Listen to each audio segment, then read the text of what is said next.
Hello everyone, Shu here, with Walkthroughs by We Are Root. We're in the picoGym today because we're going back to Pico 2021.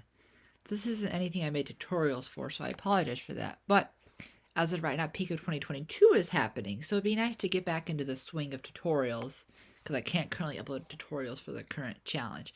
But they'll be coming afterwards, so make sure you stay tuned. Alright, today we're going to be doing Mod 26. This is a cryptography category. We're going to go ahead and do... Cryptography can be easy. Do you know what ROT13 is? This is a algorithm for cryptography. So let's go ahead and copy this real quick. This is our flag right here. Now I'm going to be using a website called CyberChef. I'll leave a link to it in the description down below. And this has a ton of useful tools. It doesn't have everything, but it does have a lot of useful stuff. So it might be a good place to check. So search up ROT13, drag it over to here, and then just paste it into there.